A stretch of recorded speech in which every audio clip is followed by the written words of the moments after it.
dolor intermitente que los pacientes refieren muy intenso y que no hay ninguna postura que lo alivie o mejore, náuseas, vómito, sudoración y sensación de hinchazón abdominal son los síntomas que provocan los cálculos renales.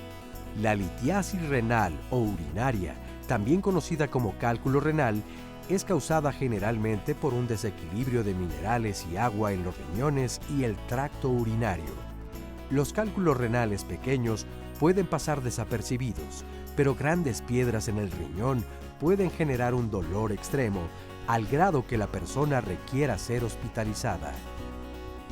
En este programa, te invitamos a conocer los factores de riesgo que favorecen la formación de un cálculo renal, los síntomas que se pueden presentar, así como la realización del diagnóstico, las opciones de tratamiento y los cambios que debemos hacer en nuestro estilo de vida para prevenirlos.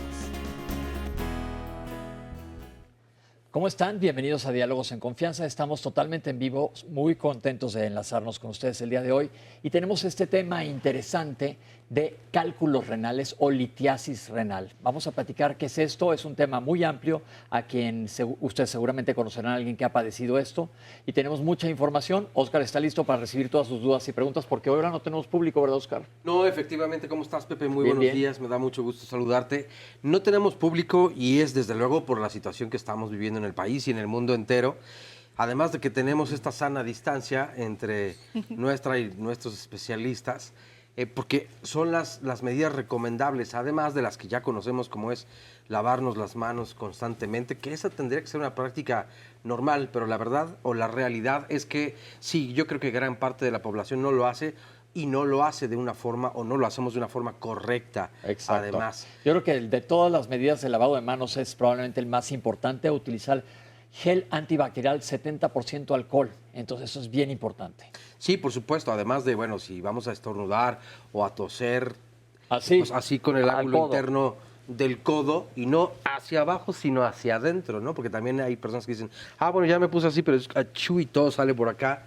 Y no, bueno, y tratar de, en la medida de lo posible, entendemos que las necesidades económicas de las personas no son las mismas. Es decir, hay o somos muchos Méxicos y hay personas que tienen gran necesidad de estar en la calle. Pero para quienes no lo deban hacer, por favor, pues manténganse en sus casas. Nosotros venimos aquí a hacer nuestro trabajo, lo hacemos con mucho gusto, con las medidas necesarias, y ojalá todo el mundo tome conciencia precisamente de ello y salgan a lo indispensable solamente. Y aíslense si tienen cualquier síntoma. Más adelante vamos a platicar de los síntomas, aunque no es el tema, vamos a estar metiendo momentos que platicaremos del coronavirus. Sabemos que están inundados de información, pero queremos también disipar dudas y decir lo que sí es, porque hay demasiada información, hay mucha información falsa.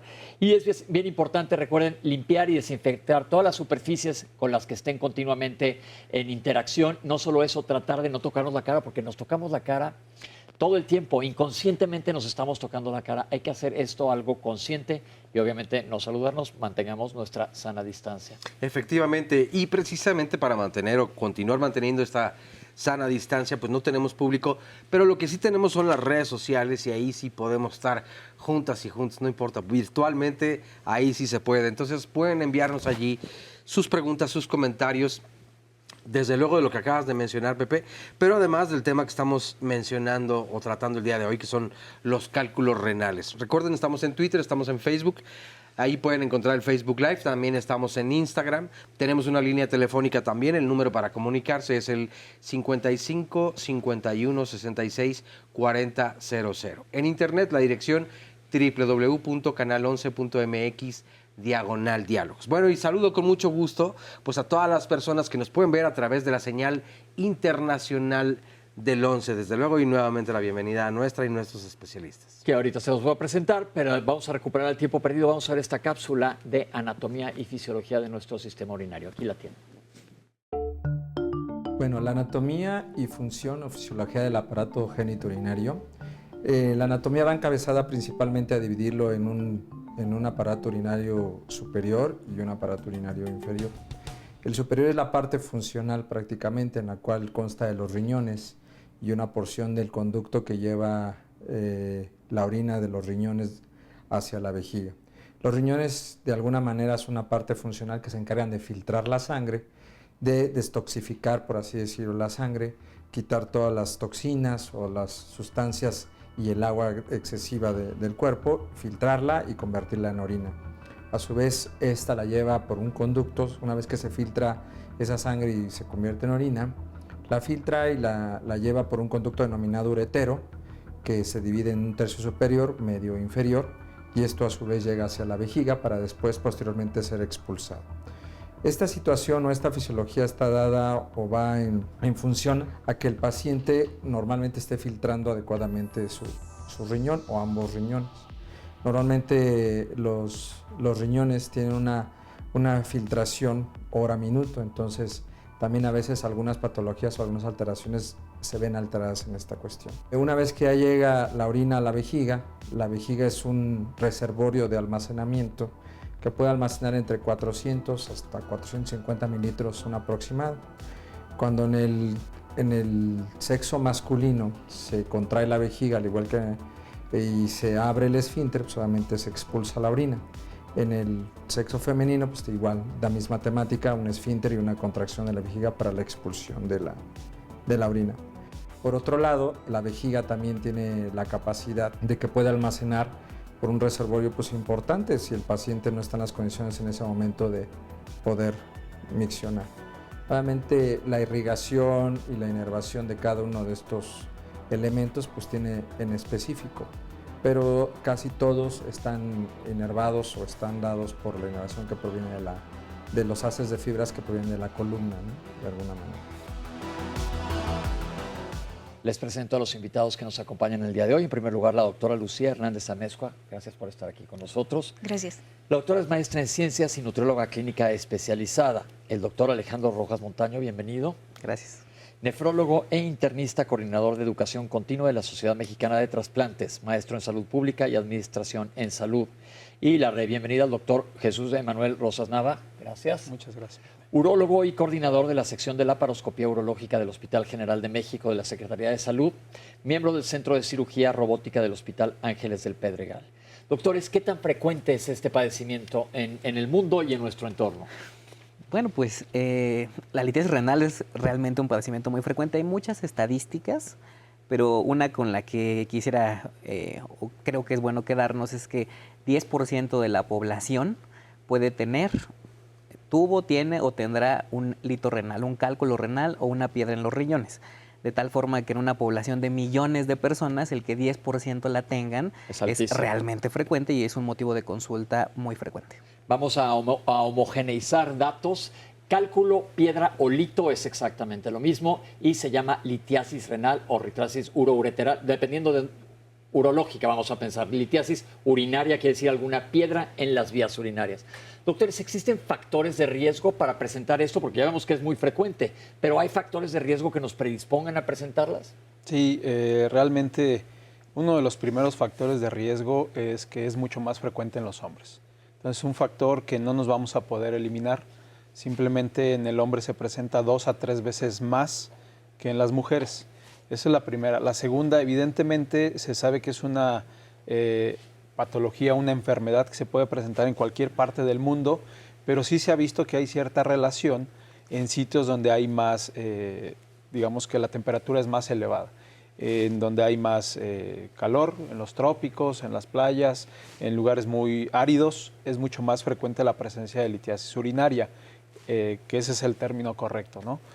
Evidentemente hay otras situaciones que se han visto que favorecen la presencia de litiasis urinaria.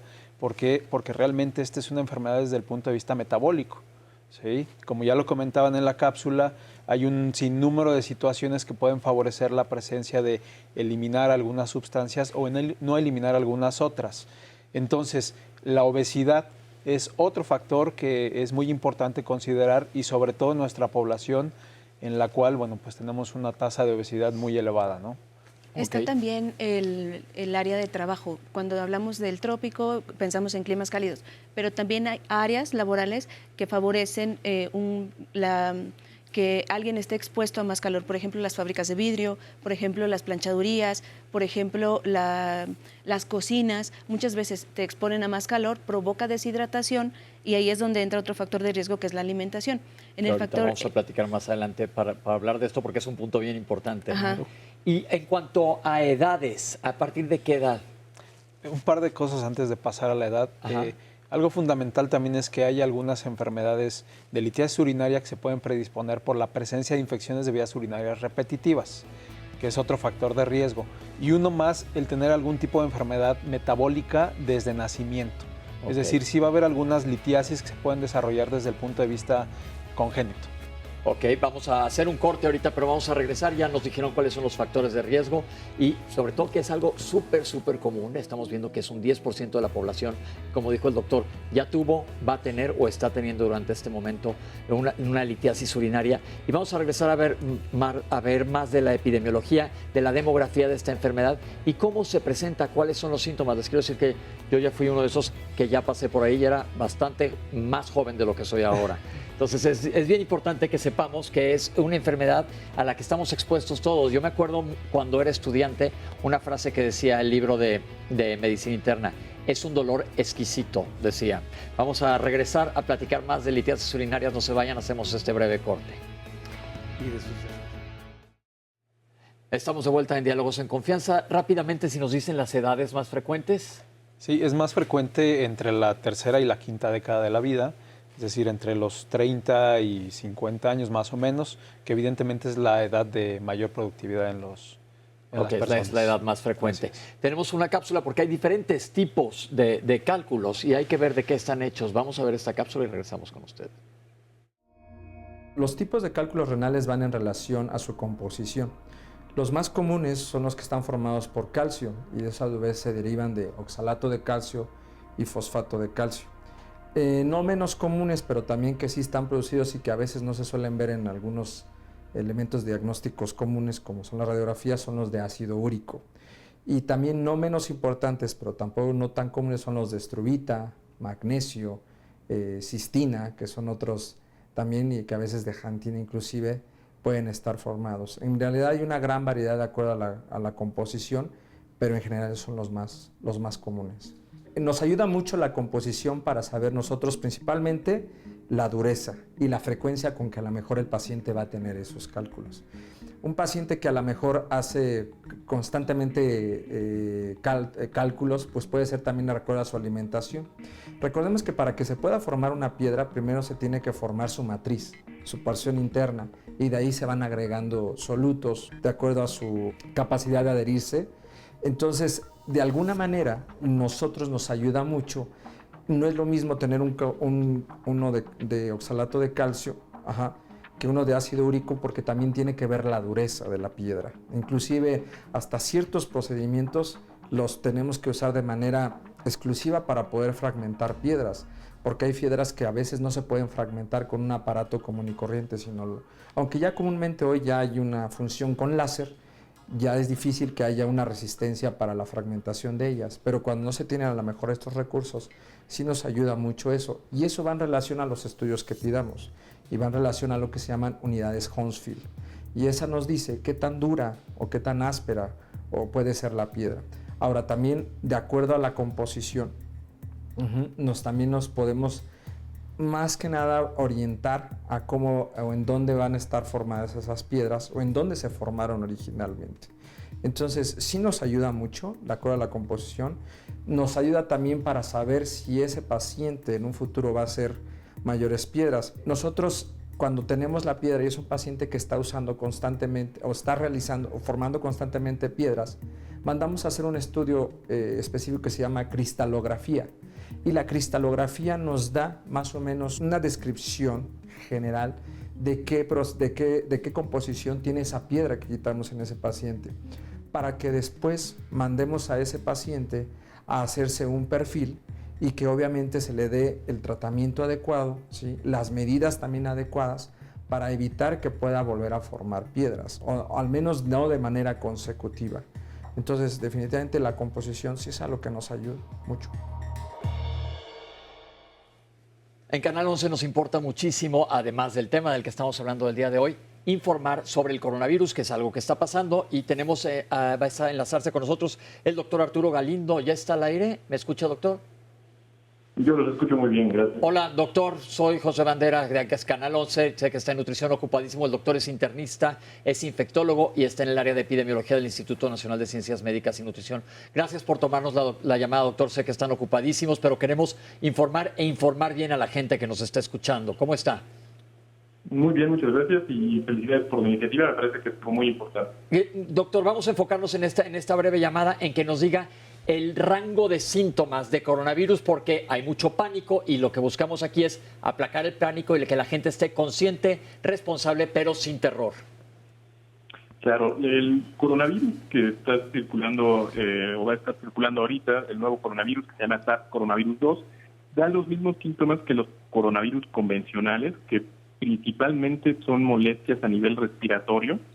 Puede ser dolor de garganta, escurrimiento nasal, aunque esto en menor frecuencia, tos, ardor en los ojos y en algunas personas síntomas gastrointestinales como diarrea.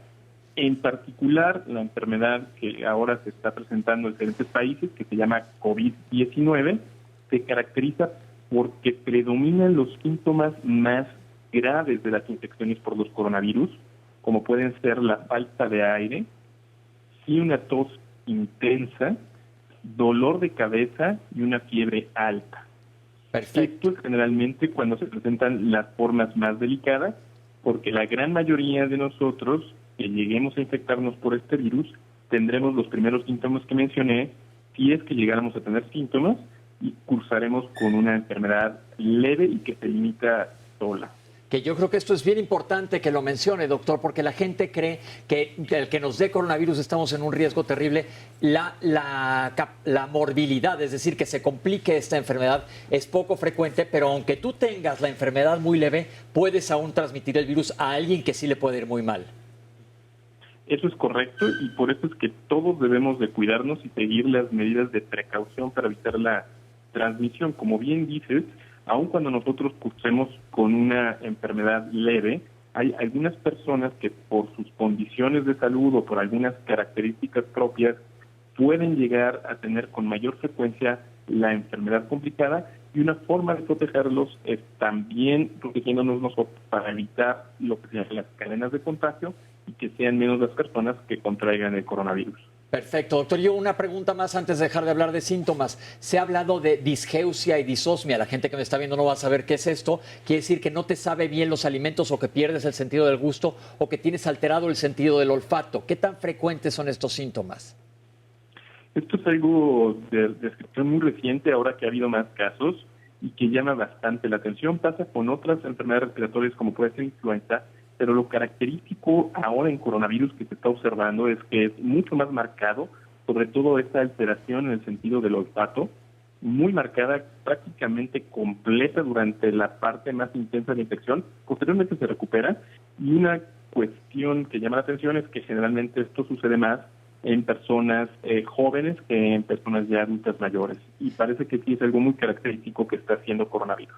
Doctor, muchísimas gracias por recibirnos la llamada. Le agradecemos de parte de Canal 11. Más tarde nos volvemos a enlazar para platicar otros temas más de coronavirus, y muchísimas gracias por este espacio. De nada, y estamos en contacto. Gracias.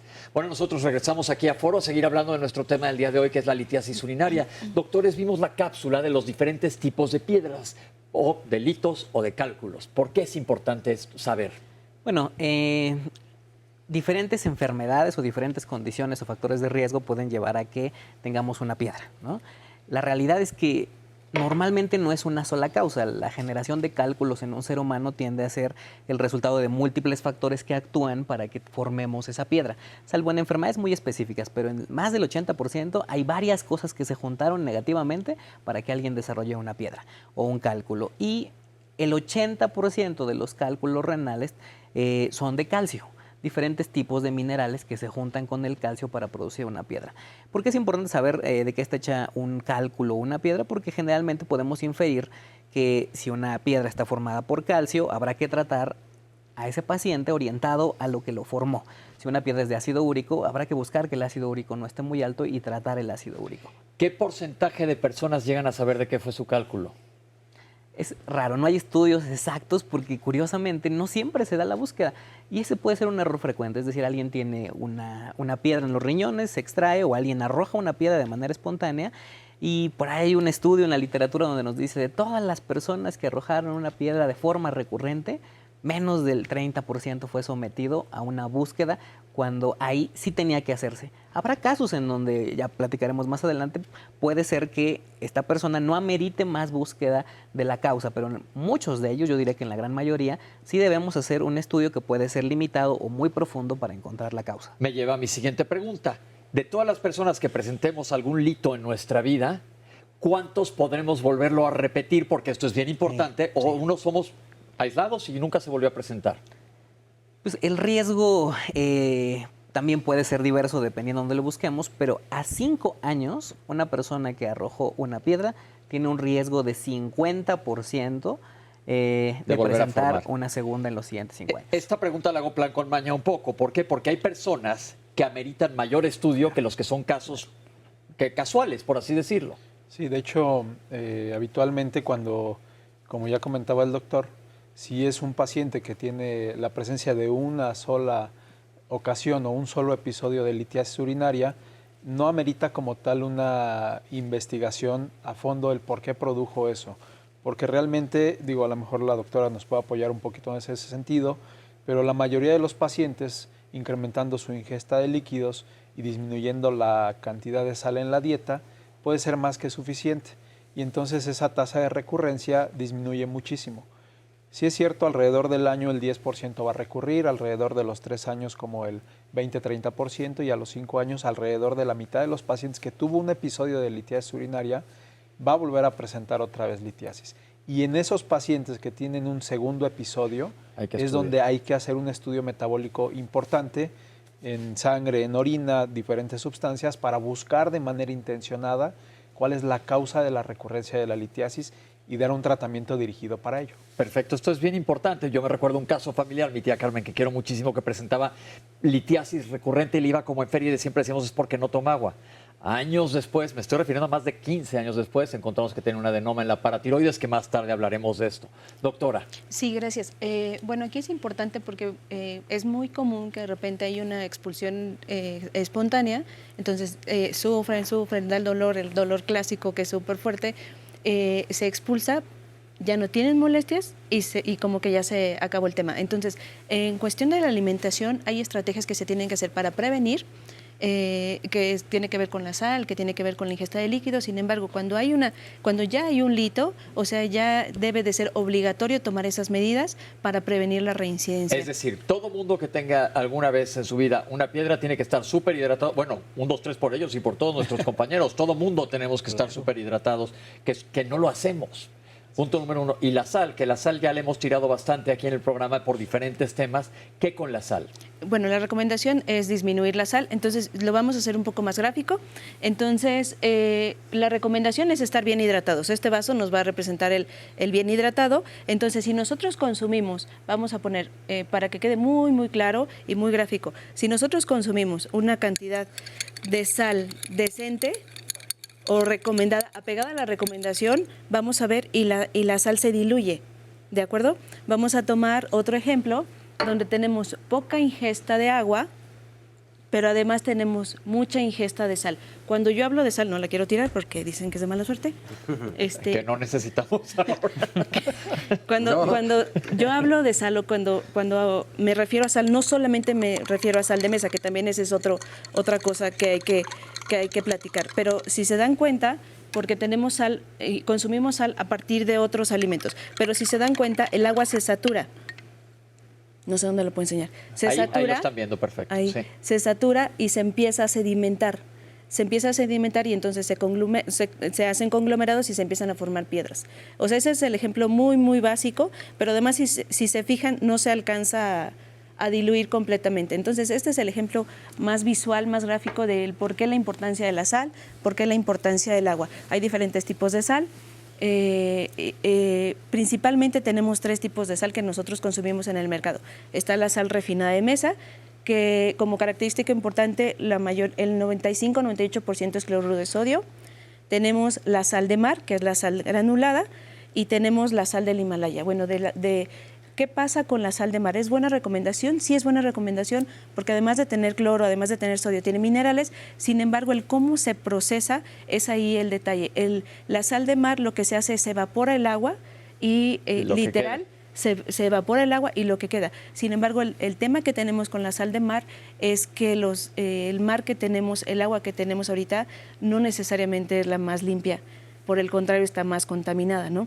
Entonces, depende de quién la procese, de cómo se procese, es que vamos a tener una sal de mar de buena calidad o no. Y tenemos la otra, la sal rosada, que yo sé que es más cara, la sal rosada del Himalaya, pero es una sal que viene de minas especialmente de Asia, pero es una sal que conserva minerales, que tiene menos sodio y que es más pura. Es buena, entonces. Pero una pregunta, ¿todas estas sales tienen la misma cantidad de yodo? Porque ya sé que no es muy del tema, pero nosotros los humanos necesitamos yodo para que funcione la tiroides, es otro tema, pero la sal y el yodo van agarrados. Es ahí donde la sal refinada toma un poco de importancia, porque justo fue en 1920 que se empezó a detectar que la población estaba haciendo bocio por la falta de yodo, y entonces a esa sal se empezó a fortificar con yodo.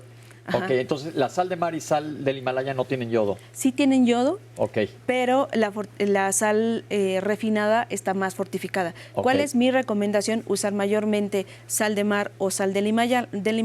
Evidentemente esto dependiendo de nuestra posibilidad económica, y usar un poco de sal refinada. Bien, regresemos ahora a hablar de... Bueno, Oscar, no te he dejado hablar para nada. ¿Qué onda? ¿Qué está pasando allá afuera? Estoy salado. No, hay ya varias recomendaciones, varios saludos que nos envían las personas. Por ejemplo, José Ángel Pérez Fernández nos manda saludos desde las Islas Canarias y nos dice, a propósito del coronavirus, dice, está bien feo por acá, ojalá la población o la mayoría de ellas se la tomaran en serio, no son ideas políticas, la gente está muriendo y va a estar duro, y dice la verdad, ojalá pueda llegar el mensaje a todo mundo. Gracias a quienes se comunican de otras ciudades, desde otros países, porque además nos comparten entonces cómo lo están viviendo ellas o ellos, y creo que es la mejor forma que tenemos de hacerlo, comunicar, no compartir, como tú bien decías en un principio, versiones falsas, mitos que están inundando muchas veces las redes sociales y que impactan de forma dramática. Yo diría, mucha conciencia en eso. Hay que verificar siempre la información 5 veces para estar seguros, si no, no compartamos absolutamente nada. Bueno, pero en cuanto a los cálculos renales, vamos al tema de hoy. Nos dice una mujer, una mamá, bueno, buenos días, Vanessa Arceo. Mi hijo padece litiasis renal, pero no hay un diagnóstico específico. Más adelante también nos dice, ya lo vio un neurólogo, pero no hace estudios para un diagnóstico más seguro y casi siempre tiene dolor. Desde los 15 años lo padece, fue prematuro de 6 meses. ¿Esto también podría ser un factor o no necesariamente? Recuerden que al final del programa contestan los especialistas sus dudas. ¿Qué más? Guadalupe Cabrera, perdón. A mi hija le diagnosticaron litiasis renal en un riñón y del otro poliquístico. Por favor, ¿cuál es la diferencia entre uno y otro? Yo tengo un cálculo en el uréter derecho y tenía programada la uretroscopía para el 22 de abril, pero por lo del conocido coronavirus no se pudo. Cada vez es más frecuente el dolor, pero dicen que no me pueden medicar. ¿Qué es lo que puedo entonces hacer, cuando menos para que disminuyan un poco los síntomas? Cuando tenía como 30 años, nos comparte Betty Ginés, me dio dolor extremo de riñón. Dijo el doctor que se sorprendió o se desprendió una piedra y después de entonces ya no me ha dado otro dolor. Ahora tengo 50 y hace poco me hice un ultrasonido. Salió que tengo lodo o piedras. Eso entendí, pero no estoy segura. Aquí también es muy importante hacer caso exactamente a lo que dicen, y cuando no entendamos, entonces preguntarle a nuestro médico una y otra vez hasta que entendamos perfectamente qué es lo que nos está ocurriendo. Y en base a esa pregunta, te pido que cheques tu ultrasonido. Si te hablan de lodo, no te hicieron un ultrasonido de hígado y vías biliares, están hablando de la vesícula, checa tu ultrasonido y vuélvenos a llamar para que te podamos aclarar. Nos dice Natalie Vital: yo he tenido infecciones urinarias recurrentes en los últimos 2 años. Solo me recetan en el IMSS fenazopiridina. Ivette Jaimes: ¿es correcto que los cálculos no deben deshacerse, sino expulsarse? Si se deshacen, se vuelven lodo y es más difícil entonces expulsar el lodo. A propósito de esto, mi esposo ha tenido 2 episodios de cólico renal hace 6 años y 4 meses. Las 2 ocasiones logró arrojar las piedras con panclasa. Desde la primera ocasión cambiamos hábitos alimenticios. Nulo consumo de lácteos, agua mineral y refrescos, pero volvió a formar piedras. ¿Es posible averiguar por qué las formas? A mi hija de 26 años, nos comparte Katy Andalón, le quitaron la vesícula el 14 de febrero. Nos dieron lo que le quitaron. ¿Es necesario llevarla a patología para que, porque ya es muy caro el estudio, entonces esto tendría que ser, o hay otra forma de atenderlo?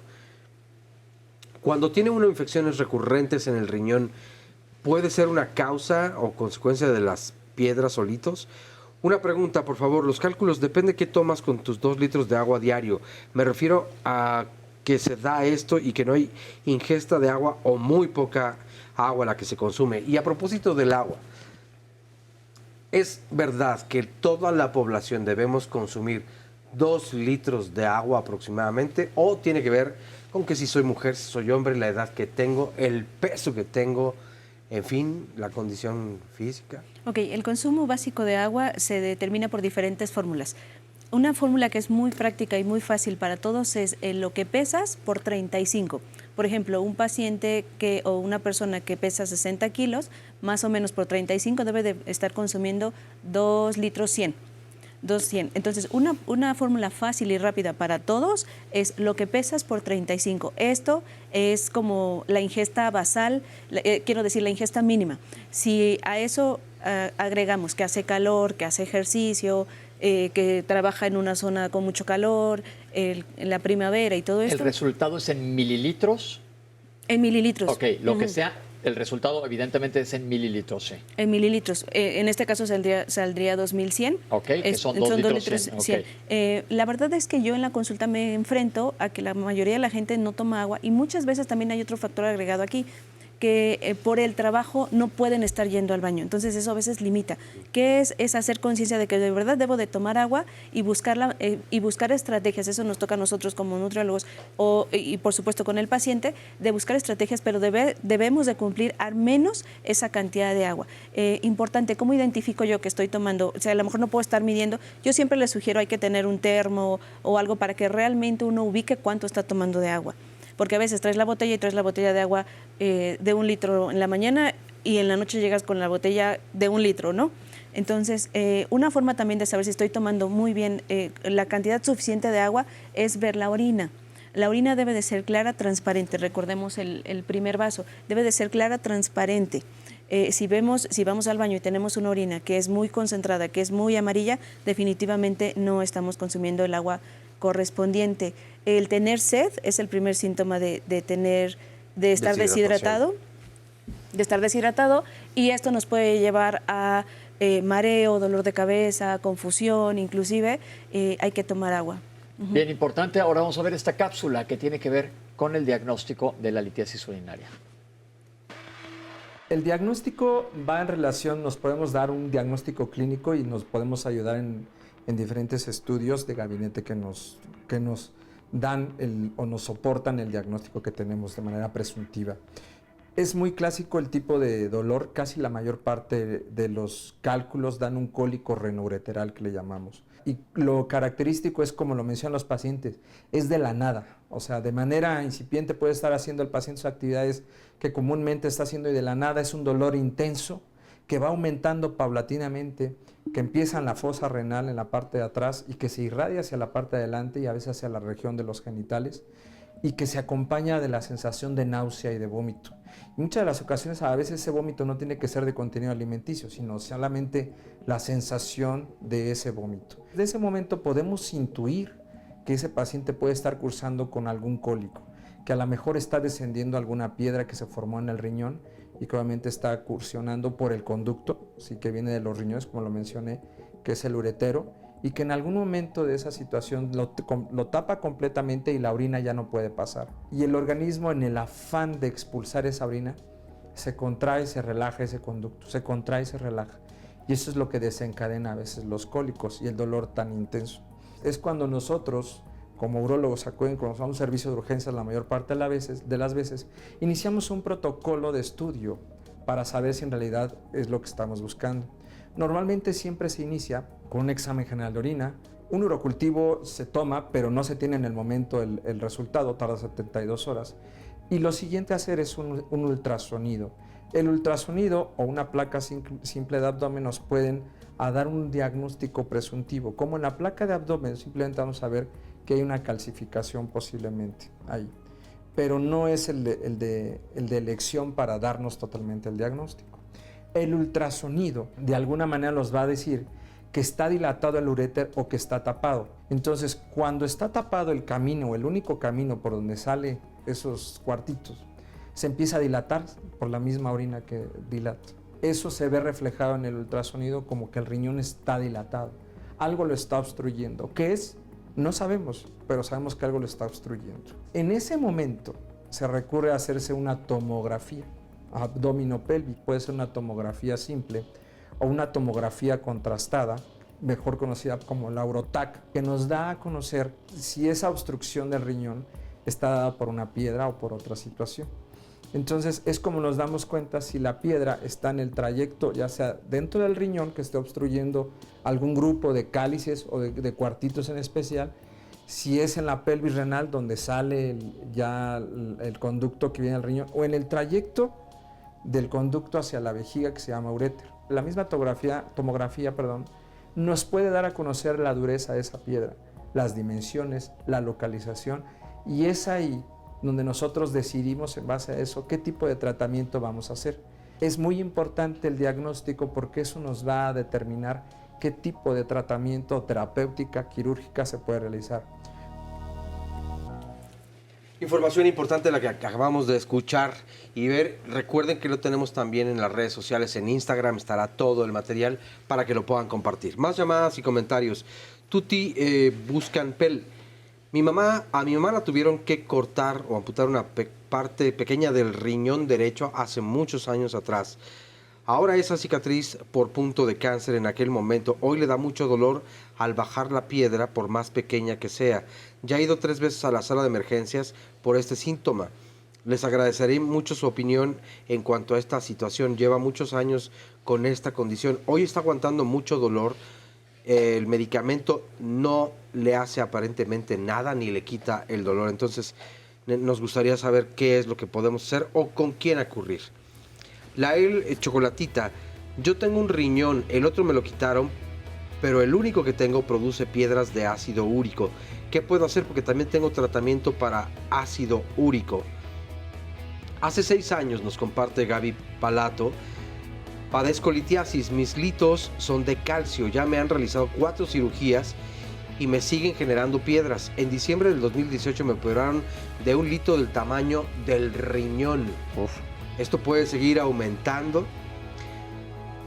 Muchos médicos tratan los síntomas, pero da la causa no la causa que lo origina. No tienen tiempo para el paciente y no buscan el porqué, y esto me parece vital, dice Inés Schmidt. El bicarbonato de sodio de agua en ayunas ayuda a limpiar los riñones. ¿Podrían comentar? Porque he escuchado a favor y en contra. Pero bueno, hacemos una breve pausa y regresamos de inmediato, no se vayan.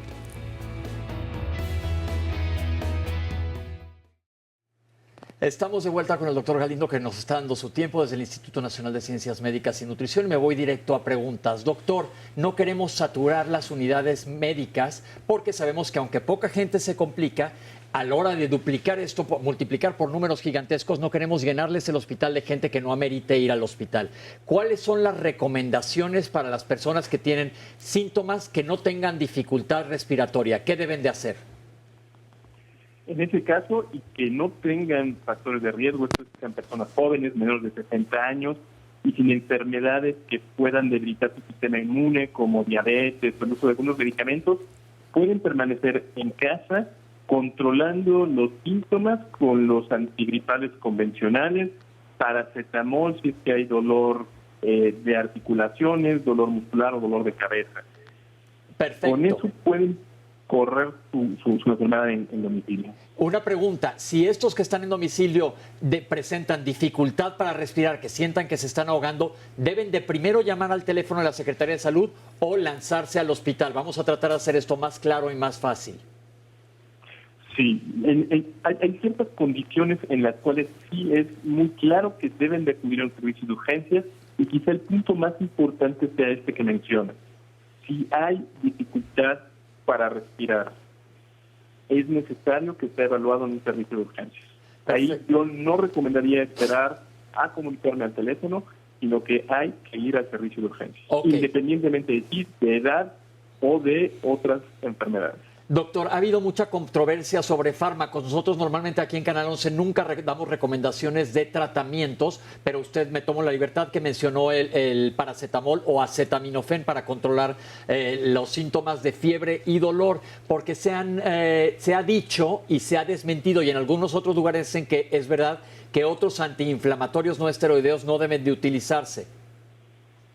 Es correcto, y por eso es que lo menciono. A este momento no es claro si algunos otros antiinflamatorios, y voy a mencionar el nombre, el ibuprofeno, puede causar algún problema. Parecería que no, pero la recomendación de la Organización Mundial de la Salud en este momento es que si podemos evitarlo en esta infección, mejor prefiramos el uso de el otro antipirético, el medicamento contra la fiebre que usamos, que es el paracetamol. Perfecto. Y una última pregunta, doctor. Muchísimos médicos nos están viendo y también nos gusta informar a la comunidad médica. En todas las especialidades y médicos generales vamos a estar recibiendo pacientes y llamadas de gente con miedo. ¿Cuál es la indicación para un médico? Vamos a ponerme a mí de ejemplo. Me habla hoy en la tarde Oscar, que se siente mal. ¿Qué le digo? Que se vaya a su casa y se quede en paz con lo que acabamos de decir, a menos de que tenga dificultad respiratoria. Es correcto.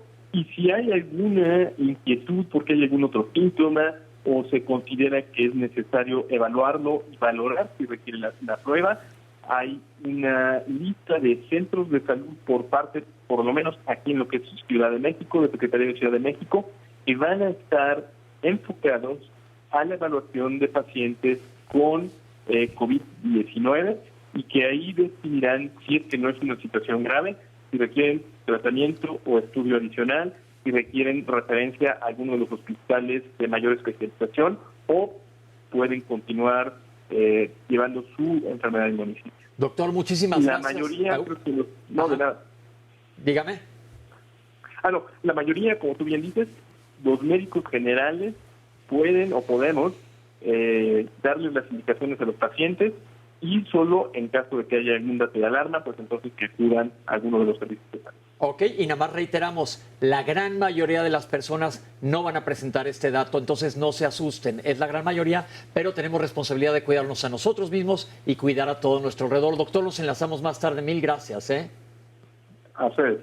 Ok, ahora regresamos a hablar de litiasis urinaria, que le estamos quitando el tiempo a nuestros doctores, pero vamos a ver qué nos dice la orina en un examen general de orina. El examen general de orina es un estudio, como su nombre lo dice, que se le realiza a la orina en un periodo más o menos durante 12 a 24 horas, y en él se estudian tres aspectos básicos: un aspecto físico, un aspecto químico y elementos anormales que se puedan encontrar. Nos da dirección para saber de manera directa e indirecta si hay alguna alteración en el sistema renal o inclusive en la composición de la orina. Dentro de los elementos físicos pues está la densidad de la orina, el color y el pH en el cual está involucrado. Dentro de los aspectos químicos, pues es si hay algún tipo de alteración o anormalidad en la concentración de azúcar con la glucosa, alguna alteración en lo que es la concentración de bilirrubinas, de nitritos, que es un elemento que se eleva cuando hay una bacteria de importancia en la orina. Y en los elementos anormales pues, es que no haya bacterias, que no haya sangre en la orina, que no haya cristales, si hay o no elementos mucosos, si hay o no elementos celulares, hialinos o cilindros que nos hablan que a veces hay una alteración en el filtrado. El riñón no puede filtrar elementos grandes o gruesos, por así decirlo, vamos a hablar de manera generalizada. Entonces, si nosotros estamos teniendo en el examen general de orina células grandes, cilindros con sangre, entonces quiere decir que esos poros de filtración no están filtrando como debiera de ser, están dejando pasar. Es como si fuera una coladera que tiene un determinado diámetro de dejar pasar y de momento ves que pues está pasando otros elementos mayores. Entonces algo está pasando en ese riñón que en el examen general de orina no está evidenciando que hay una situación anómala. Por otro lado, tampoco debe de haber proteínas, que es un elemento también pesado, entonces algo ahí también hay algún problema que nos está haciendo ver. Los cristales pues obviamente nos hablan, no necesariamente quien tiene cristales no significa que tenga piedras, también eso es importante considerarlo. Si no es un paciente que debemos de estudiar, o peor aún, si es un paciente que ha tenido cuadros consecutivos de litiasis, pues hay que tener más vigilancia sobre ese paciente para que no desarrolle una obstrucción a futuro. Por otro lado, el urocultivo tiene su razón y su especificidad para solicitarlo. Si es un paciente que consecutivamente está teniendo cuadros de infección de vías urinarias, entonces allí en el cultivo sí nos ayuda mucho. Debemos que considerar que la orina que se pide, que es la primera de la mañana, se pide por la situación de que es la orina más concentrada y que se debe tener una preparación indicada. Si nosotros a veces por el afán de llevar la muestra, a veces si se está moviendo consecutivamente o ladeando la muestra, se pueden romper ciertos elementos celulares que nos pueden dar evidencia de algo. Entonces el urocultivo no es la excepción. El urocultivo tiene una duración de 72 horas y lo que nos ayuda el urocultivo básicamente es para saber qué elemento de bacteria es la que hay y a qué es susceptible. Siempre se nos reporta con algo que se llama un antibiograma. Y el antibiograma nos da a conocer los elementos de medicamentos o antibióticos a los cuales es susceptible esa bacteria. Por otro lado, a veces se pide algo que se llama determinación o de creatinina en un lapso de 24 horas. Este es otro tipo de estudio diferente al examen general de orina y el urocultivo.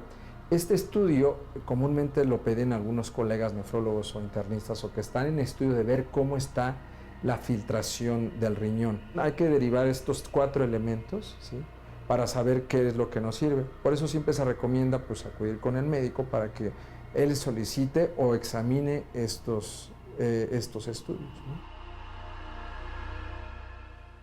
Doctores, en base a este examen general de orina, ¿hay gente que es asintomática y tenga piedras?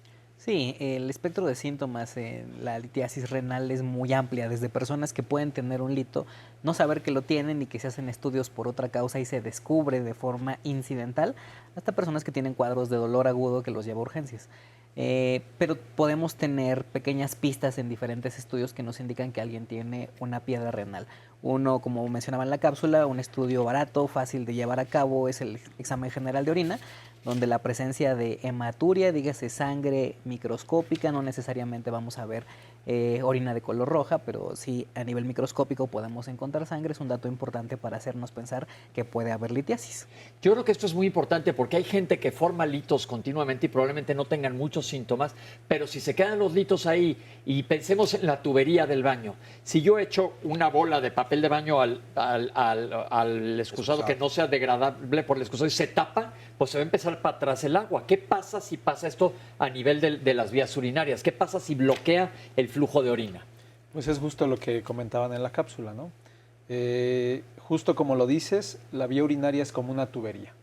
Literalmente desde los riñones tienen 3 áreas o 3 cavidades y esas se unen a una cavidad más grande y a su vez se unen con un conducto que llega hasta la vejiga y de ahí se expulsa la orina. Evidentemente, si yo obstruyo a este nivel, pues todo esto de acá se va a empezar a llenar de orina, se va a dilatar. Y evidentemente eso puede dar síntomas, puede dar dolor, que ya también se comentó, y con el tiempo puede llegar a afectar la funcionalidad del riñón. Como se comentó en la primera cápsula, el riñón literalmente va a ser un filtro, ¿sí? En el momento en el cual incremente la presión dentro de estas cavidades, de estos cuartitos, va a ocasionar que el riñón ya no filtre correctamente y poco a poco va a ir perdiendo funcionalidad. Y evidentemente, si eso no se desobstruye, entonces va a dañar ese riñón al grado que ese riñón puede perder totalmente la función. ¿Esto es una hidronefrosis? En un principio se llama dilatación o ectasia renal y nos puede llevar a una hidronefrosis. ¿Qué es una hidronefrosis? Cuando ya está todo el riñón dilatado, ¿sí? Incluso el parénquima del riñón o la carnita, que es la parte funcional de ese riñón, se empieza a adelgazar de manera tal que se va perdiendo esa parte que es la funcional y se va dilatando más y más, como si fuera un globo. Se va llenando de agua y deja de funcionar el riñón. Pasemos a hablar ahora de diferentes tipos de tratamientos. Vamos a hablar desde la dieta hasta las intervenciones. Primero que nada, ¿existen medicamentos? Porque esto pasa mucho también afuera, que digan, tómate este medicamento, te va a destruir la piedra. La realidad es que medicamentos que puedan pulverizar, deshacer, como normalmente nos dice un paciente en la consulta, un lito, una piedra, estrictamente no hay. Realmente a incidir en todas las cosas que formaron la piedra, es decir, saber cuál fue la causa de la formación de ese cálculo y tratar esas enfermedades es lo que nos va a permitir que no se formen y en casos muy raros quizás que puedan disminuir quizás su volumen o tamaño. Esto es importante, ¿por qué? Porque hay mucha gente que ofrece, nosotros quitamos piedras de los riñones con medicamentos, ya lo acaban de decir, no existe un medicamento que te la disuelva. Ok, tengo una piedra, ¿qué sigue? Bueno, lo primero es determinar de qué tamaño está, dónde está localizada, qué tanta dureza tiene ese cálculo y qué tanta repercusión nos está dando en la vía urinaria. Para esto nos vamos a apoyar de diferentes estudios, sobre todo de rayos X, de estudios de imagen. El estudio, como ya nos presentaron en la cápsula, hay diferentes, desde una radiografía, una urografía, un ultrasonido, que es muy fácil tenerlo en el consultorio y hacer un rastreo rápido de los riñones y buscar esta dilatación o esta hinchazón de los riñones. Pero el estudio fundamental para determinar todas estas características es la tomografía. De entrada, el estudio de elección para una litiasis urinaria, dígase que está en los riñones, en el conducto que es el uréter o en la vejiga, es una tomografía simple de abdomen y de pelvis. Okay. Y en base a eso determinamos todas estas características para poder plantear el tratamiento definitivo, que como bien lo comenta el doctor, no hay medicamento que deshaga las piedras. Lo que tenemos que hacer es entrar y quitar esa piedra por diferentes abordajes quirúrgicos. Entrar y quitar. Esto es importante porque también se ha hablado de la litotripsia extracorpórea, en donde una máquina manda ondas que destruyen la piedra. ¿Esto se sigue usando? ¿Qué tan bueno es? ¿Qué tan malo es? La litotripsia extracorpórea, como bien lo comentas, es una máquina que nos acomodamos a nivel de la región lumbar y transmite unas ondas que llegan e inciden en un punto que va a ser la piedra y va a explotar la piedra, digámoslo de esa manera. La litotripsia extracorpórea hace unos años atrás era de las primeras indicaciones porque evidentemente no teníamos que abrir a los pacientes. Actualmente se sigue utilizando, ya tiene sus indicaciones muy precisas, sobre todo cálculos en el riñón menores de 1,5 cm, 2 centímetros y que puedan ser expulsados fácilmente. Okay. Sin embargo, actualmente ya también se tiene una gama amplia de posibilidades de tratamiento de mínima invasión. ¿Eso qué significa? Significa meter a través de la uretra, por donde orinamos, llegar a la vejiga, y a través de los orificios por donde llegan los conductos que vienen desde los riñones, que son los ureteros, subir un aparato que se llama ureteroscopio. Y ese ureteroscopio va a ayudarnos a localizar la piedra y utilizar algún tipo de energía para deshacer esa piedra ahí mismo, transformarla ya sea en pequeños fragmentos o en polvo. ¿Ok? Entonces, para esto tenemos ureteroscopios rígidos y ureteroscopios flexibles que en un momento dado, si tenemos un cálculo hasta el riñón, en alguno de estos cuartitos o cavidades del riñón, nos permite subir hasta el riñón, buscar en cada una de esas cavidades dónde está la piedra y deshacer la piedra con un aparato láser. Okay. ¿Sí? Esto es una maravilla. La piedra, claro, ha avanzado mucho la ciencia en esto. Porque evidentemente eso nos permite tener una menor tasa de complicaciones, una menor estancia hospitalaria, menos dolor, menos incomodidad y mayor tasa de efectividad. Cuando tenemos cálculos más grandes, decían por ahí en alguna de las llamadas, es que ocupa casi todo el espacio del riñón, podemos utilizar diferentes opciones de tratamiento, ya sea pasar un conducto desde la piel en la región de costal, o subcostal más bien, en la región lumbar, y llegar hasta el riñón. Eso se llama un tracto percutáneo. Y en ese tracto nosotros metemos un tubito e introducimos un aparato endoscópico también y deshacemos la piedra. Igual con un aparato que fragmente el cálculo podemos deshacer o hacer polvo ese cálculo. Puede ser que se haga un tracto o varios tractos para poder llegar hasta esa piedrita y deshacerla. ¿Qué quiere decir un cálculo coraliforme? Justamente es esto. Un cálculo coraliforme es un cálculo que muchas veces se presenta en mujeres que tienen infecciones de vías urinarias de repetición y que van a modificar el ambiente interno en la vía urinaria, justo lo que comentábamos con los solutos y todo lo que se concentra en la orina, y se favorece la presencia de un cálculo.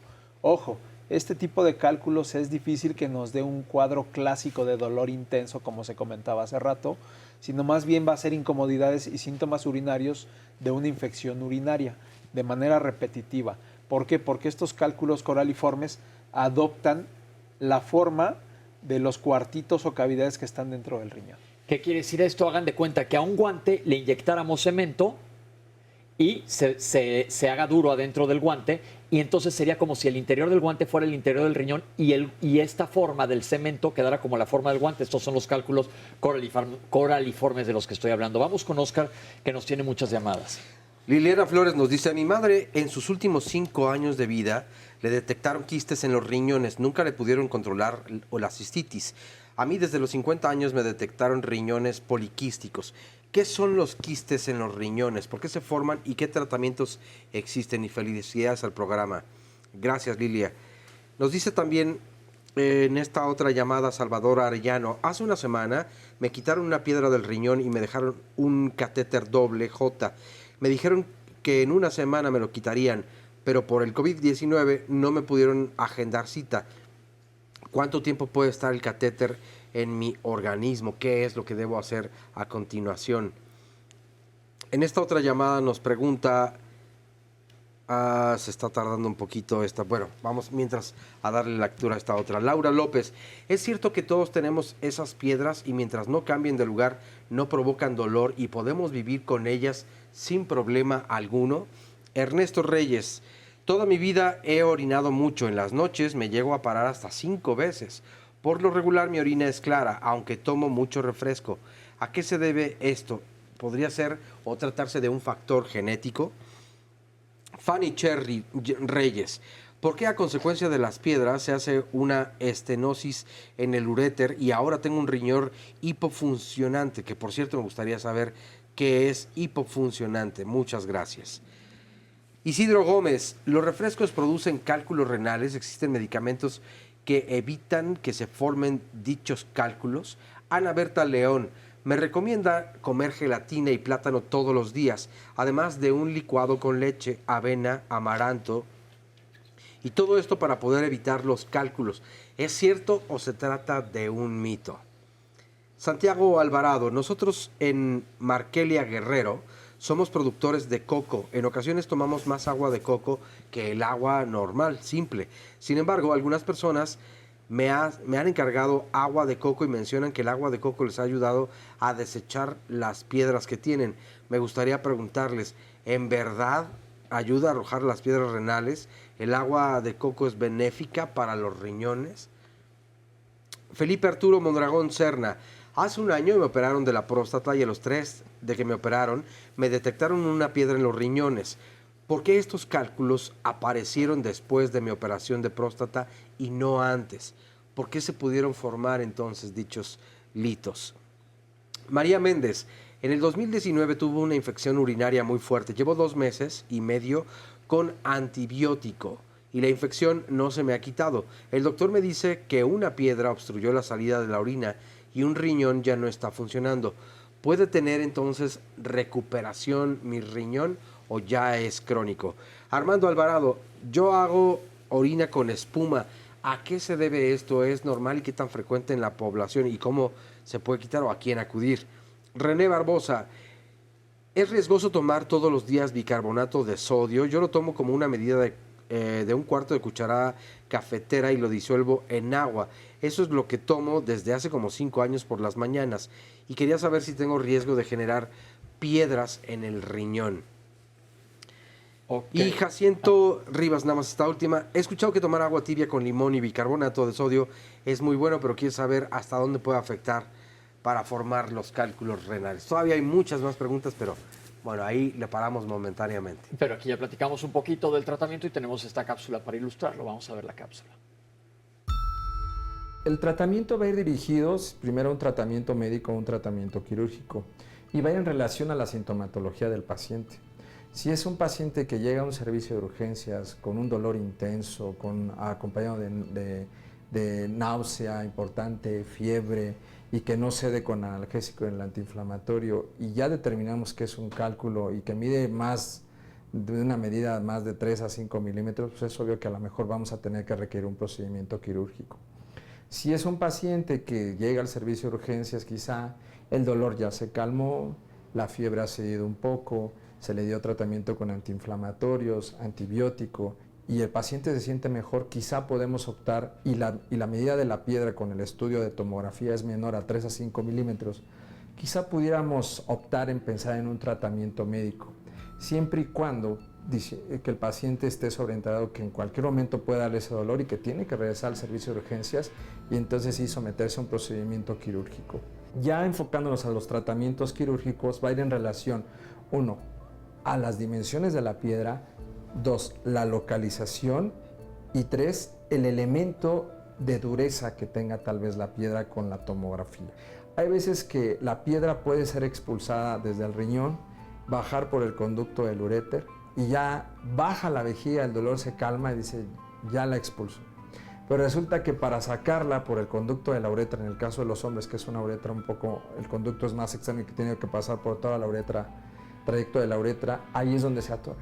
Entonces ahí es donde hay que intervenir de todas maneras. Entonces hay que recordar que hay piedras uretrales, hay piedras vesicales, hay piedras ureterales y hay piedras renales. Para el caso de las piedras uretrales, a veces de manera urgente pues se puede quizá pasar una sonda y brincar la piedra hasta la vejiga, por así decirlo, y eso mejora los síntomas, pero sabemos que tenemos que ir por esa piedra. Lo mejor es entrar con un aparato que se llama cistoscopio, tratar de empujar la piedra a la vejiga y fragmentarla en la vejiga, ya sea por un medio de láser o por un medio de neumático. Si las piedras a veces son muy duras, algunas son de cistina que son muy resistentes a los golpes neumáticos, se tiene que optar por un elemento de láser. Hoy día ya hay procedimientos de mínima invasión como es la laparoscopía o como es inclusive el robot, que se puede entrar por 3 orificios, llegar hasta el conducto, ya no de manera interna, sino de externa, porque si la piedra es muy grande, entonces no la puedes fragmentar muchas de las ocasiones. Estoy hablando de piedras de 3, 4 centímetros. Por medio de la laparoscopía entras, abres el conducto, extraes la piedra y de todas maneras dejas un catéter, que es como una férula. En todos los procedimientos, si son ureterales o renales, es importante dejar este catéter, que se llama catéter doble J. Y por otro lado, hay otro medio cuando las piedras están en el riñón que se llama litotripsia extracorpórea, que no es otra cosa que es por ondas de choque fragmentar la piedra. Cada paciente, cada piedra es totalmente individual, no podemos generalizar. Sí, realmente sí se recomienda acudir con el especialista adecuado para considerar cuál es el procedimiento más adecuado y concreto para él sin que ponga en riesgo la función de su riñón, que es lo más importante. Recuerden que todas las preguntas que nos están mandando se las vamos a contestar en el último bloque. Doctores, ¿qué más de tratamiento? ¿Cuándo se tiene que abrir a alguien, operar? ¿O ya no se necesita? Bueno, depende de los recursos que se tengan, ¿no? Depende en el hospital, la institución, el lugar donde se esté, se tiene que valorar qué tipo de insumos se cuentan, porque evidentemente querer entrar a hacer una cirugía, que evidentemente, como también ha habido alguna de las preguntas, tiene dolor y tiene una piedra ahí obstruyendo, bueno, a lo mejor podemos entrar y dejar un catéter doble J, que también comentaron. ¿Qué es eso? Sí. El catéter doble J literalmente es como una férula que va desde el riñón, baja todo el trayecto del uréter y llega hasta la vejiga. ¿Para qué se deja ese Y catéter? eso nos va a permitir, en un paciente que tiene, por ejemplo, un cálculo y no hay opción de hacer un procedimiento definitivo, se puede dejar para que esté drenando toda esa orina y evitar que ese riñón pierda función. ¿Este catéter abre el calibre del uretero? Digamos que la Lo abre función un poquito de... para que pase el líquido. Sí, y el catéter permite que drene a través del catéter la orina. orina y alrededor del catéter. Ok, entonces lo que hace es liberar la obstrucción. Correcto. ¿Y cuánto tiempo se deja? Porque alguien nos estaba preguntando. Hay varios catéteres, hay catéteres que duran desde 3 meses hasta catéteres que duran 1 año. Eso va a depender del material del cual están hechos. Esta persona que le pusieron un catéter, bueno, tendrá que preguntarle a su médico para cuánto tiempo le dura, pero si lo operaron hace 1 o 2 semanas, perfectamente puede durarle 3 meses. Que se quede tranquilo, porque claro. seguramente dice, estamos en una situación especial ahorita, el mundo entero, pero ¿qué voy a hacer? Porque pues todavía existen todas las demás enfermedades que no Así podemos es. dejar totalmente en pausa, pero esto, para que estés tranquilo, el doctor dice que puede durarte hasta 3 meses. ¿Qué más, Doc? Pero si estamos en un lugar donde no tengamos el recurso para poder hacer de manera segura un procedimiento de mínima invasión, evidentemente en muchas partes del país seguimos haciendo algunos procedimientos abiertos. Ok, ¿no? pero lo ideal es que ha avanzado tanto la ciencia que ahora se ha hecho mucho más sencillo el manejo de esta patología que es tan frecuente. Pero vamos todavía a regresar después del corte a hablar qué tiene que ver la dieta. Tenemos una cápsula y la doctora nos va a decir cómo, si se puede alcanzar a prevenir, porque sabemos que no en todos los casos, pero sí tenemos malos hábitos de los cuales ya se ha hablado un poquito, y luego de casos específicos en los que también no se pueden ingerir cierto tipo de alimentos porque están contraindicados con este tipo de padecimientos. Y ahí nos vamos a remontar un poquito a hablar sobre de qué tipo de piedras tiene cada quien, porque también existen muchos mitos y leyendas sobre satanizar alimentos, que aquí lo que hacemos en Diálogos es tratar de aclarar la situación para que no caigamos en teorías que no son reales. Vamos a hacer un corte y regresamos con ustedes aquí a Diálogos en Confianza. Estoy de regreso al aire y conectado con el doctor Arturo Galindo hasta el Instituto Nacional de Ciencias Médicas y Nutrición Salvador Subirán. Doctor, gracias por estar de regreso. Va una pregunta concreta. Explíquenos esto de su sana distancia. Mantener distancia y por qué 1,5 metros. Es una estrategia que por parte de la... No se escucha bien, nada más nos dijo una estrategia por parte de la... A ver, ¿ahí me escuchan? Sí, ya, perfecto, sí. Perfecto. Esta es una estrategia que desarrolló la Secretaría de Salud para aprovechar esto que se conoce de cuál es la principal vía, que quizás no sea la única, pero sí la principal vía de transmisión de la infección por este coronavirus, que es a través de las gotas que usamos al hablar, toser, estornudar, y que viajan por su peso alrededor de este metro de distancia que está entre nosotros, y al dejar esta distancia entre las personas es menos probable que se lleguen a infectar. Estas gotas pueden caer en las superficies de los muebles, la ropa que nos rodea, pero si estamos a metro o un poco más de 1 metro de quienes pudieran estar enfermos aunque no tengan síntomas, es mucho menos probable que llegáramos a entrar en contacto con el virus y pudiéramos desarrollar la infección. Y esto sí lo podemos aplicar todos. Acuérdense que muchas veces, aunque no tengas síntomas, puede que estés infectado y aún no los hayas manifestado o vayan a pasar muy leves. Pero entonces mantener esa distancia de 1 metro a 1,5 metros alrededor tuyo. Doctor, ¿alguna otra recomendación? Lo que ya se ha comentado, mantener la atención sobre los síntomas, tener claro que la mayor parte de las personas van a desarrollar una enfermedad leve y que de los síntomas que hemos comentado en las llamadas previas, si llegan a presentarse, quizá el más importante a tener en cuenta es la dificultad respiratoria para buscar atención especializada.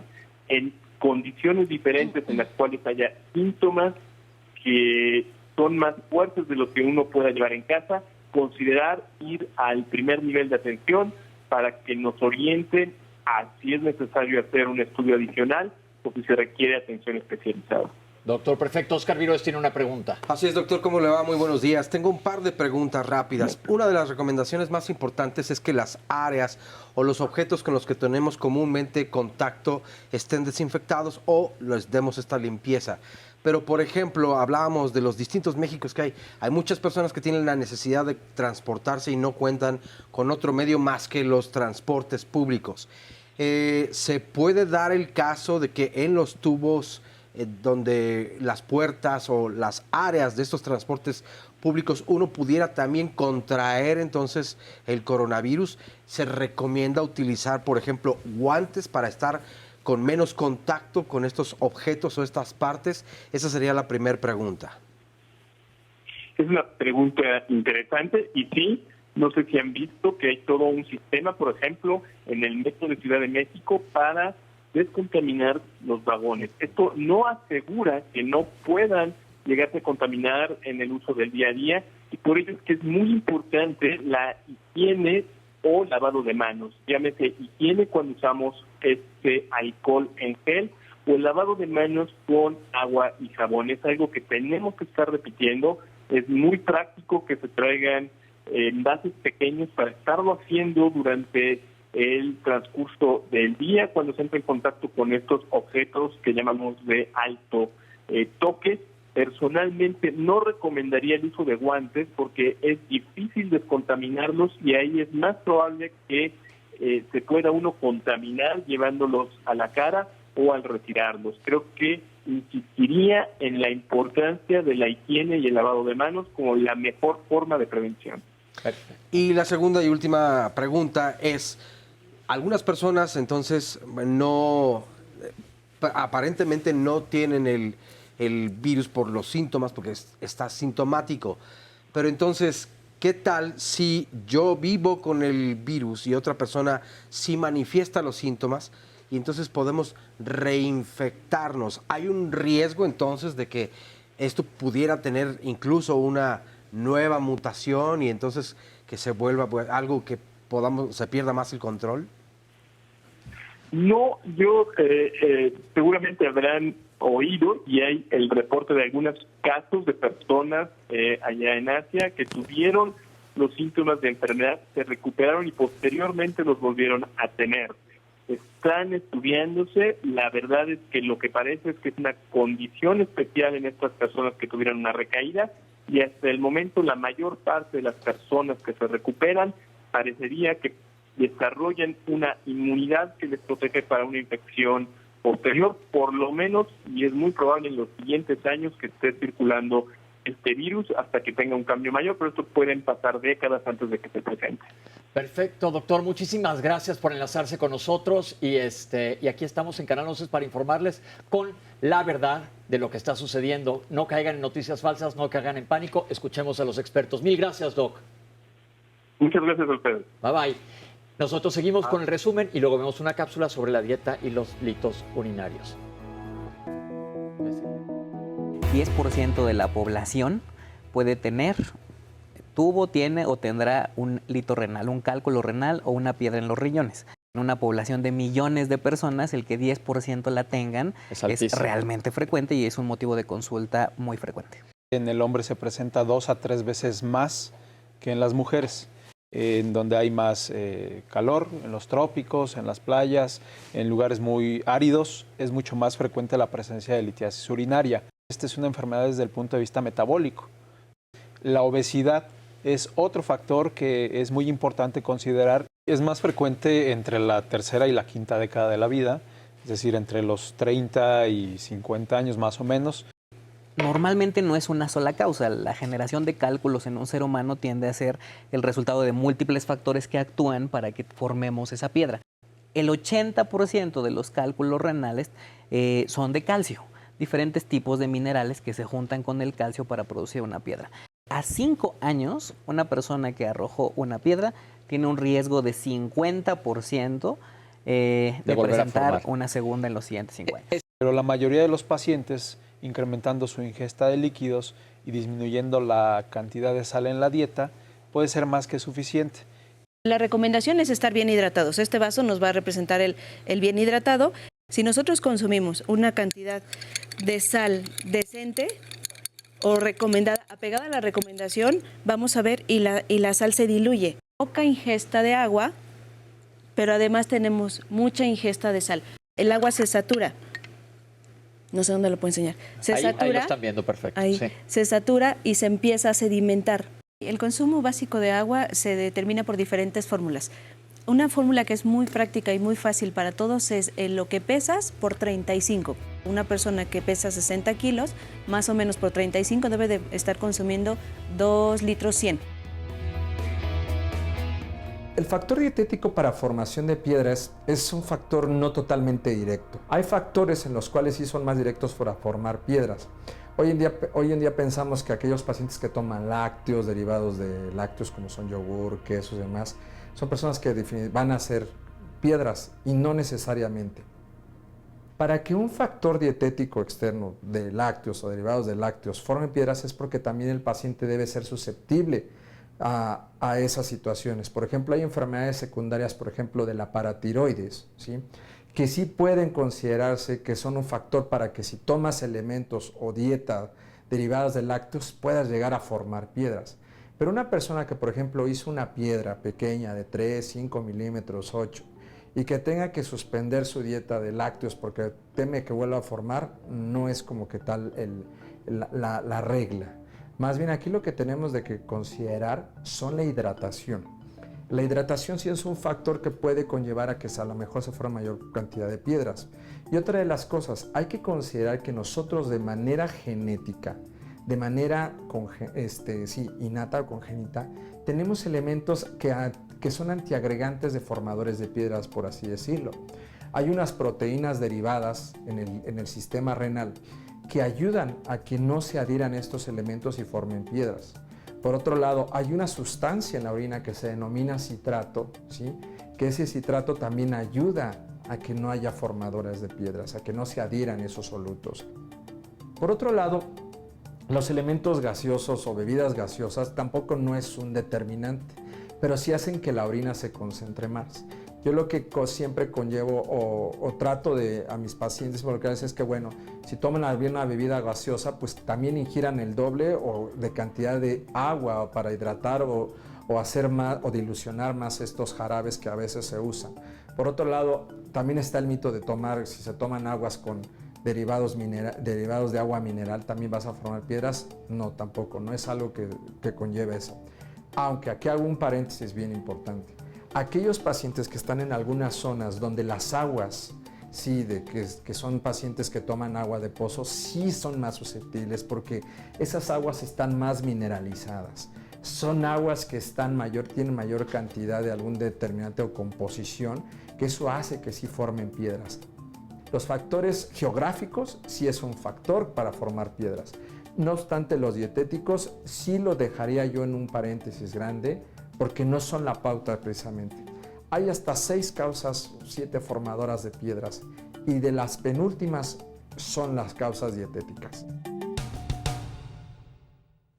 Doctora, ahí están los ejemplos. ¿Nos puedes platicar qué onda con la dieta? Ok, de lo más importante es, como ya comentamos, el agua, pero con el agua hay un detalle importante. A veces nos cuesta trabajo tomar agua simple.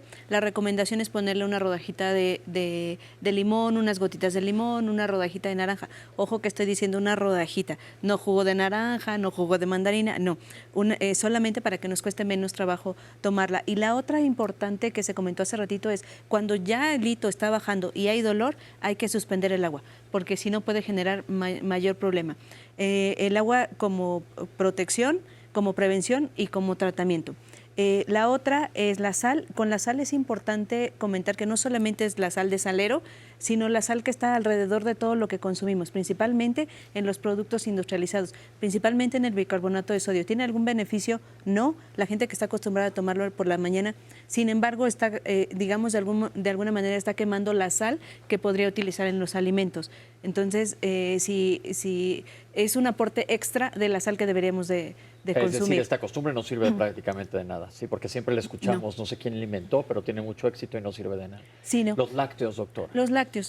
Bueno, ya como comentamos de los tipos de lácteos, están uno de los principales que se forman son los oxalatos de calcio. Entonces tenemos que tenemos que fijarnos en oxalatos y en calcio. La recomendación actual es no suspender el consumo de lácteos. Esto es importante. Lo que se sugiere es tener un consumo normal de calcio. Esto es más o menos entre 800 y 1000 miligramos al día en adulto joven. No sabe cuánto es. Esto, ¿cómo se traduce? Se traduce más o menos en 2 raciones de calcio al día. Esto es quizá un yogurt y un vaso de leche, queso con 2 raciones de lácteos al día se cubre. Ojo, la crema no cuenta como lácteo, la cuenta como grasa. Okay. Nosotros nutrición contabilizamos como grasa, entonces puede ser queso, puede ser tortillas, puede ser leche, puede ser yogurt, pero no hay que suspenderlo. De repente estuve un cálculo de calcio y suspendemos calcio. Ya está demostrado que el suspenderlo va a generar que se absorba más oxalato. Y entonces los oxalatos van a formar más cálculos o más piedras.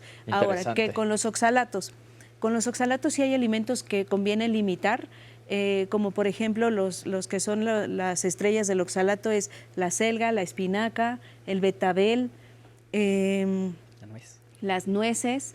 Esto si ya hay un riesgo, si hay una predisposición de formar cálculos. Si no la hay, se debe de consumir. Y importante también por ahí viene aprovechando de una llamada del refresco y se comentó también en la cápsula.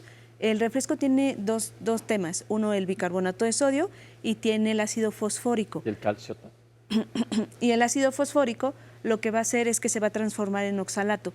Entonces, ¿provoca o nos hace más susceptibles a formarlo? Sí. Y esto también me regreso ahora con el agua. Cuando estamos hablando de agua, es agua, no se contabiliza ahí refresco. O sea, no se contabiliza. Agua. Perfecto, nos queda poco tiempo, vamos a tratar de contestar la mayoría de las preguntas que nos han mandado. Mi niño de más de 15 años tuvo litiasis renal sin diagnóstico. El diagnóstico ya fue litiasis renal, pero no lo estudiaron. Él fue prematuro. ¿Tiene algo que ver que haya sido prematuro? No tiene que ver, pero sí tiene que verlo con un urólogo para ver cuál es la causa, si está siendo recurrente. Perfecto. Todos los que sean recurrentes se tienen que estudiar. ¿Cuál es la diferencia y si me predispone el riñón poliquístico? ¿Qué son los quistes en los riñones? Dicho de una manera muy simple, un quiste es una formación en los riñones, digamos una bolita de agua. Uno puede tener quistes alrededor de la vida y no tener una enfermedad como tal. Los quistes o la palabra quiste en el riñón genera mucho miedo. Una persona dice, me hicieron un estudio, me encontraron un quiste, una bolita de agua. Un médico debe evaluarlo para saber si en realidad es un quiste simple, una pura bolita de agua que puede que nunca en la vida nos dé ningún problema. En la pregunta de la señora, me parece que lo que tiene su niño es enfermedad renal poliquística. Es decir, esa es una condición, quizás me equivoque, pero vale la pena decirlo, hay una enfermedad conocida como enfermedad renal poliquística autosómica dominante y es una enfermedad que se hereda de forma genética, en la que los riñones están predispuestos a formar quistes múltiples alrededor de la vida. Y esta enfermedad en particular se acompaña de un riesgo mayor de tener litiasis, es decir, además de los quistes que pueden tener una cantidad muy importante con riñones muy grandes, también puede generar litiasis, ¿sale? Entonces, todo quiste renal debe estudiarse por un experto. Hubo varias personas que hablaron que les han pospuesto debido a la situación actual sus citas. Ya dijimos que hablen con su urólogo, como contestó el doctor hace un momento. En el ultrasonido me encontraron lodo o piedras. ¿Es verdad que se forma lodo que puede también obstruir? Pues hay algunos cálculos pequeños que le llaman arenillas, sin embargo recordemos que el ultrasonido no es el estudio de elección y es un estudio que puede ser muy operador dependiente, entonces mejor que acuda con el médico y que valoren la posibilidad de hacerle un estudio tomográfico. Varias preguntas sobre infecciones de vías urinarias de repetición, ¿siempre son por cálculos? No siempre son por cálculos las infecciones recurrentes, hay muchísimos factores, como ya se ha platicado en algún programa de infecciones de vías urinarias. Entonces sí es importante que si tienen repetitivamente infecciones, acudan con un especialista para que lo evalúen. Mi esposo forma piedras recurrentes a pesar de estar a dieta. Pues entonces, como dice el doctor, hay que estudiar para ver por qué está formando piedras tu marido y ya se le darán las indicaciones adecuadas. ¿Vale la pena siempre analizar la piedra aunque sea una sola vez? Pues la realidad es que en la medicina se han documentado elementos que nos deben orientar así a estudiar una piedra. Lo que pasa es que estamos en la era en la que buscamos no hacer estudios de más porque sabemos que hacer muchos estudios en un paciente que no lo necesita puede ser caro y lo exponemos incluso a riesgos. Pero en muchos casos sí se necesita ampliar. En muchos casos, pero cuando es un episodio aislado, por ejemplo, el que yo tuve y nunca recuperé la piedra. Sí, es un solo episodio, pero tenemos antecedentes familiares de litiasis de repetición. Tenemos enfermedades concomitantes que pueden ser un riesgo para litiasis de repetición. Tenemos un caso inicial, pero en los estudios radiológicos notamos que hay piedras en los 2 riñones o que tenemos más de una piedra, aunque sea en un solo riñón, esos pacientes ameritan un estudio más avanzado. Perfecto. Doctora, ¿debe ser agua sola? Ya dijo la doctora que se le puede poner un limón o un pedacito de naranja o de limón. Sí, porque como vimos en la cápsula, los citratos que nos van a ayudar, que esto también puede ser un poco de melón, por ejemplo, pero no necesita ser agua sola. Ojo, también algo que tiene muchos oxalatos para mala suerte es el chocolate, el cacao en polvo, que también a veces le damos a los niños por la llamada del niño, y el té negro. Perfecto. ¿Sirve consumir bicarbonato porque limpia los riñones? Ya dijo la doctora que no. A mí me cortaron un pedazo de riñón por cáncer y luego tuve piedras. ¿Esto tiene que ver? Pues no como tal, no tiene relación, pero si está siendo sintomático, hay que ver por qué está ocasionando los síntomas y valorar el tratamiento. Yo formo piedras de ácido úrico. ¿Por qué lo hago? Bueno, puede haber muchos factores predisponentes. Por ejemplo, cuando la orina tiene una gran concentración de ácidos, decimos que la orina es más ácida y tenemos niveles de ácido úrico altos en sangre, hay un riesgo muy amplio de tener piedras de ácido úrico. ¿Qué recomendaría en él? Hay que estudiar qué pasa, más allá de simplemente ver niveles altos de ácido úrico en sangre, hacer estudios de orina y una revisión amplia para saber por qué y cómo puede evitarlos. Vale la pena aquí comentar que un factor también agregado de nutrición es las dietas con alta cantidad de proteína, También que ahorita están muy de moda. Ok. A pesar de 4 cirugías, mis piedras son de calcio y las sigo formando. ¿Por qué? Hay que investigar, como dijeron, hay que investigar por qué las estás formando. Ya hablamos de los riñones poliquísticos. Tengo el del catéter doble J, ya contestó el doctor, que no te preocupes. ¿Es verdad que todos tenemos piedras y la mayoría no nos dan problema? No, no es cierto. Ok. O sea, realmente no es tan común, ya lo comentamos al inicio del programa. Orino muchísimo, ¿esto es normal? ¿Por qué me pasa? Hay que investigar porque es un hombre, por lo que recuerdo de la llamada. Se tiene que hacer un estudio completo, hacer una revisión de los síntomas y valorar por qué los síntomas. No es normal. ¿Existen medicamentos que eviten que se formen los litos? Ya dijeron que no. ¿Qué quiere decir estenosis ureteral y el riñón está hipofuncionante? ¿Qué quiere decir? La estenosis es una estrechez, una callosidad en el trayecto del conducto del uréter. ¿Sí? Se hace una estrechez, puede ser porque una piedra bajó, desgarró y ocasionó un proceso de cicatrización e inflamación y se hizo una estrechez. Entonces, ¿por qué puede estar hipofuncionando el riñón? Porque esa estrechez es continuamente. Y entonces puede ocasionar lo que platicábamos, se dilata un poco el riñón y pierde función. Perfecto. Doctora, ¿es verdad que funciona el licuado con plátano y amaranto para evitar que se formen? No. Perfecto. ¿El agua de coco ayuda más que el agua normal? No. Tampoco. O sea, funciona como hidratante únicamente. Tuve una cirugía de próstata y luego tuve litiasis urinaria. ¿Tiene algo que ver? No tiene relación a menos que tenga un proceso de obstrucción secundario a la cirugía de la próstata y esté reteniéndose o haciéndose como estos sedimentos en la vía urinaria. Tuve una infección de vías urinarias y llevo 2,5 meses con antibióticos por una piedra que ocluyó y me dijeron que el riñón ya no funciona. ¿Esto puede ser real? Sí, por lo mismo que acaba de explicar el doctor. Mi orina tiene mucha espuma. ¿Esto es bueno o malo? ¿Qué tiene que ver? Hay que tener cuidado. El síntoma o el signo de tener orina con mucha espuma se ha relacionado históricamente a la presencia de proteína en la orina, es decir, el ser humano no debe arrojar más que una cantidad muy pequeña de proteína en la orina, lo cual hace que la orina se vea normal. Si hay espuma, podríamos pensar que hay proteína en la orina, pero no es un signo exacto. Recordemos que los excusados tienen detergentes de diferentes formas y el impacto de la orina en un detergente puede generar espuma. ¿Qué aconsejaría? Hay que acudir con un médico. Un simple estudio general de orina podrá confirmarnos si es un problema o no. Perfecto. Y la última pregunta que recibí y que ya la contestaron, pero creo que la doctora lo vuelva a reiterar porque esa costumbre de agua tibia con limón y bicarbonato, ¿para qué sirve? No Para tiene nada. Para ninguna nada. función. Para lavar el motor del automóvil. No, es que luego también la gente dice que nos van a alcalinizar en la dieta alcalina. Y yo siempre les digo, a todos los que hacen dieta alcalina, ¿ya les tomaron unos gases arteriales para verdaderamente ver cómo está su gasometría arterial y ver si verdaderamente estás alcalino? No sirve esto de la dieta alcalina, porque la gente se va mucho con eso. Entonces, nada más aclarar las dudas. Y básicamente se nos fue el tiempo, doctores. Les quiero agradecer muchísimo el que nos hayan acompañado el día de hoy aquí en Diálogos, porque es un tema que ya vimos que afecta a muchísima gente. 10% de la población es muy alto, pero estamos aprendiendo de qué se trata, Oscar. Agradecerle a todas las personas que se comunicaron. faltaron muchísimas llamadas, desde luego, pero también recomendarles que no se pierdan la programación del 11, por supuesto, y del 11.2, porque también en 11 niñas y niños hay clases para todas las niñas y los niños que nos quieran ver, así que no se pierdan todo lo que el 11 tiene para ustedes. Exacto, ahorita que vamos a estar con tiempo de estar en casa, vamos a hacer que el tiempo en pantalla de televisión sea efectivo, o en pantalla más bien, ya no nada más de televisión. Nos vamos, mil gracias, esto fue Diálogos en Confianza.